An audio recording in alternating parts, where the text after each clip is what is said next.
everyone. I'm Sarah Soell, and I'm the Executive Director for the Down Syndrome Association of Central Oklahoma. And I'm Kathy Trout, and I also work at the Down Syndrome Association, and I'm a parent of a child with Down syndrome who is soon to be 19. So we're here to welcome you to DSACO Up for Discussion. It's our brand new podcast where we talk about all things Down syndrome. So whether you're a parent, a self-advocate, a sibling, a friend, or just somebody who wants to know more about Down syndrome, this is the podcast for you. So we're going to share stories, learn how you can get resources, answer any questions. Most importantly, just celebrate the incredible individuals in our community. So with that, let's get down to the basics, Sarah.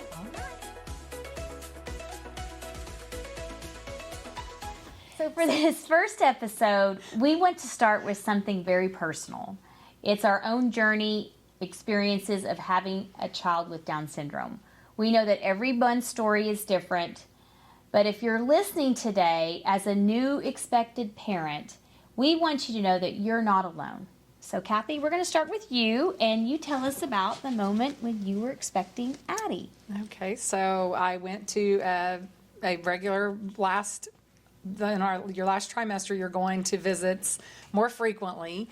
And so I'd gone to my OB, and they detected an irregularity in her heartbeat.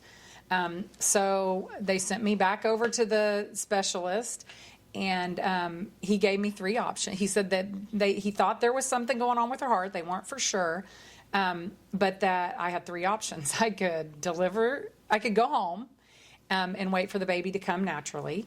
I could be induced, or we could do a C-section.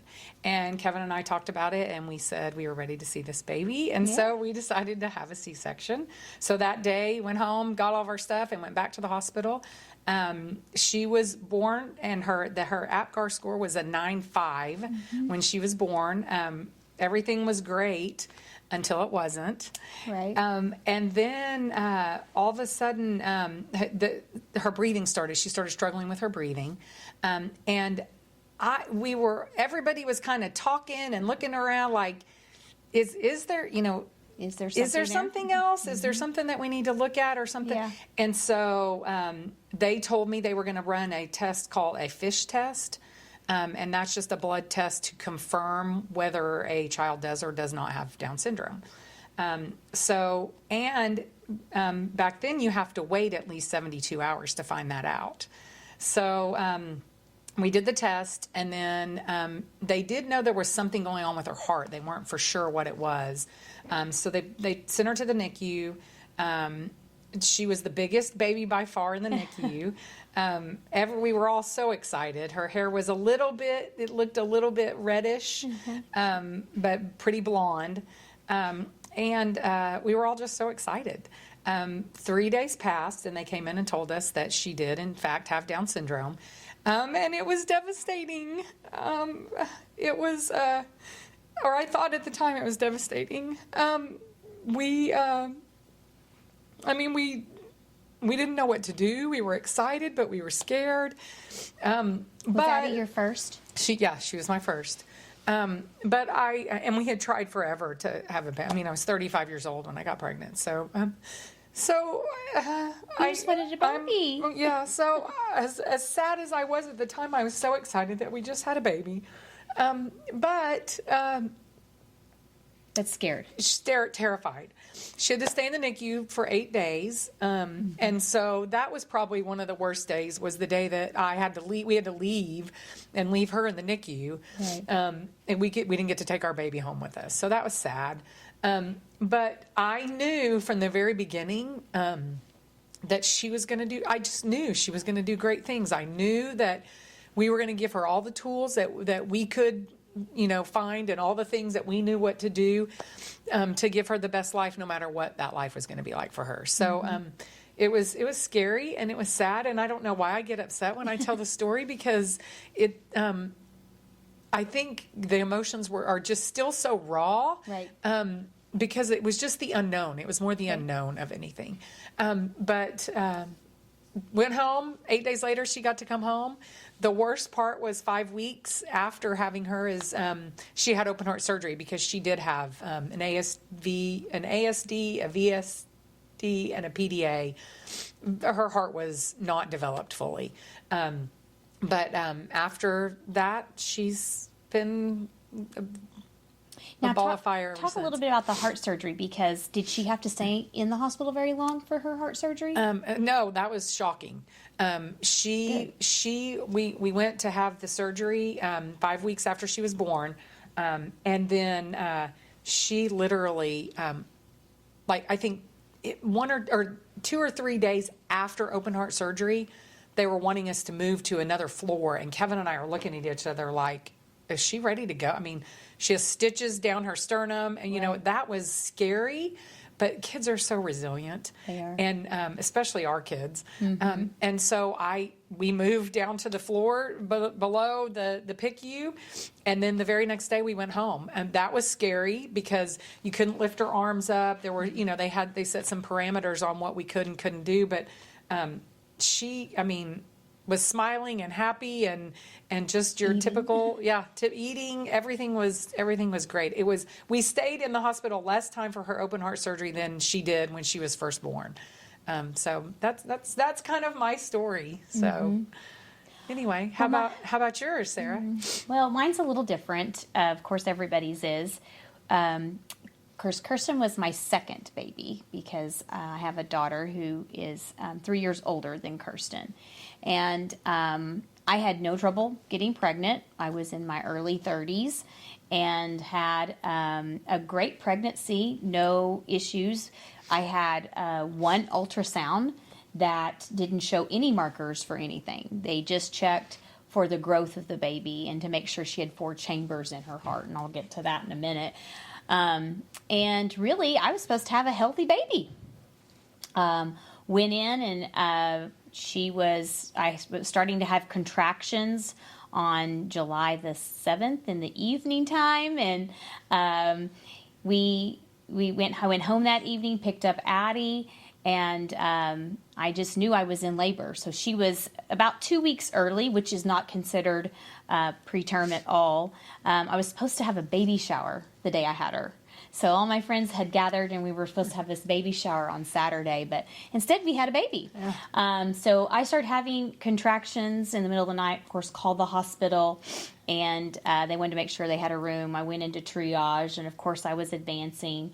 And sure enough, Kirsten was born July 8th at 8:29 a.m.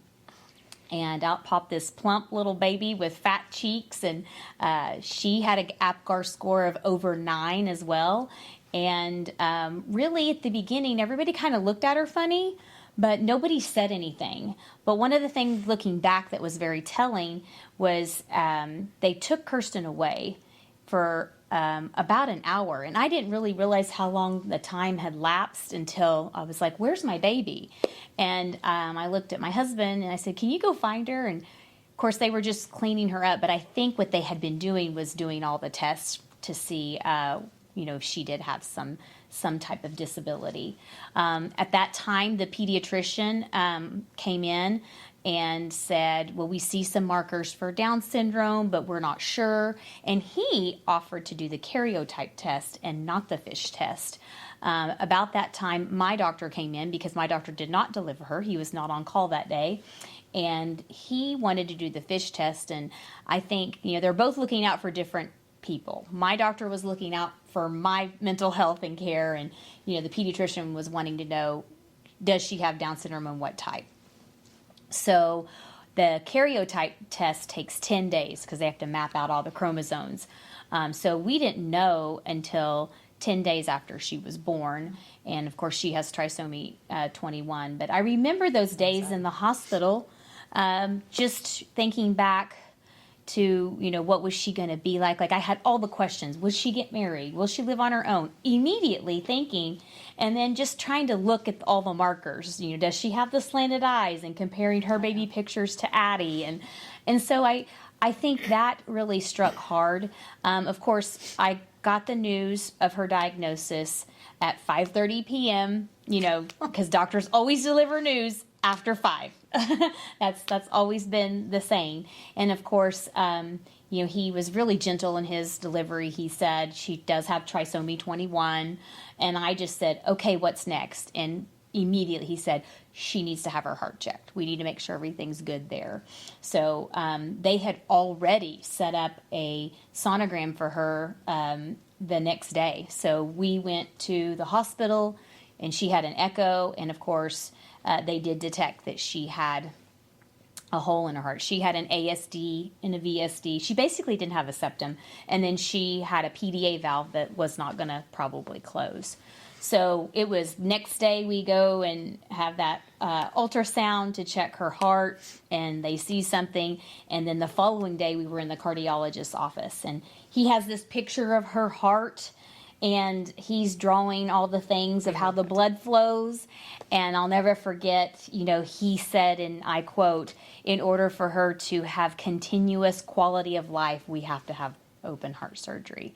And of course, at that point, my heart sank to the floor, because I didn't know what that meant. I didn't know what that would do for her.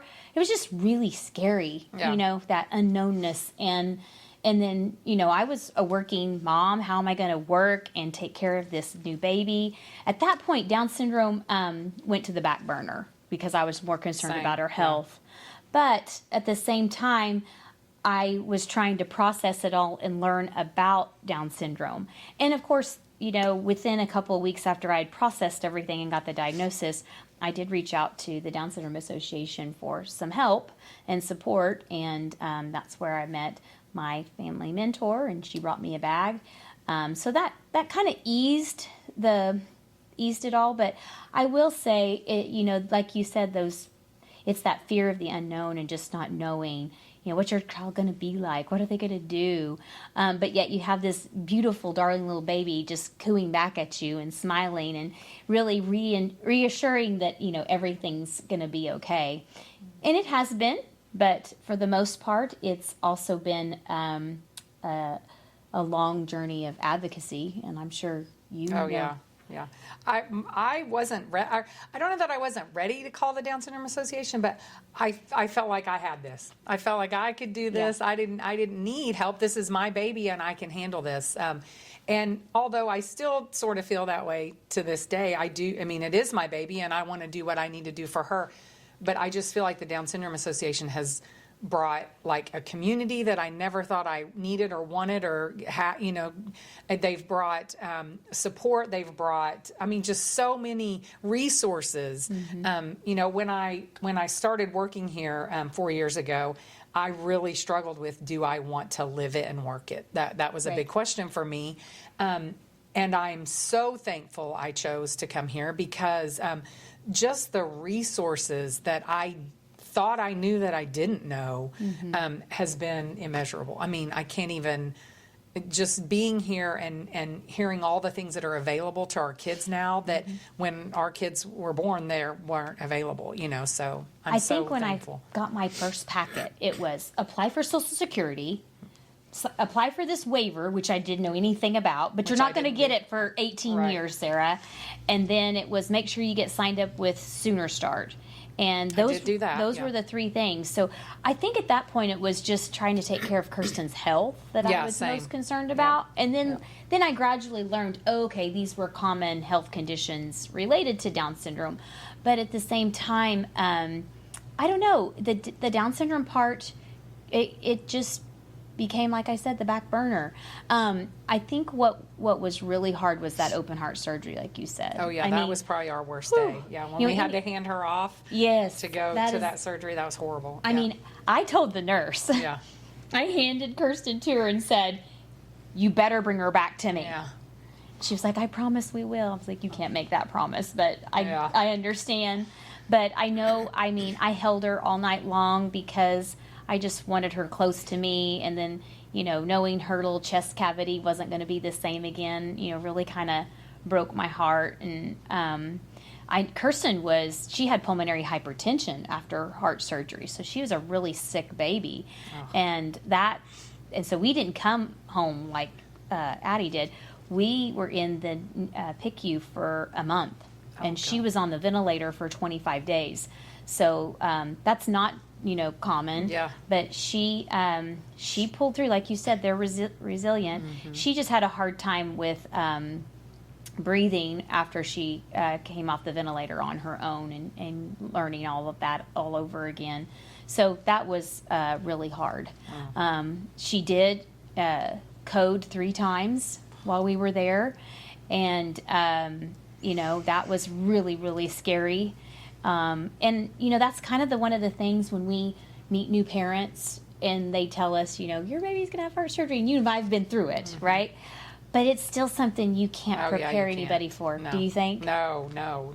It's devastating. I mean, it's just hard. It's just something hard that we got to go through. But we know our kids, the survival rate is like 99% or something. Yeah. Don't quote me on that percentage. But I don't know of any babies that have, within our community, that have passed recently of a heart surgery. Right. So I know we have a great heart surgeon here. And I was thankful that we were able to stay in Oklahoma for that, for sure. But that was really scary, and just managing, that whole process and making sure she was okay. But we came home. So Kirsten's heart surgery was on Halloween Day.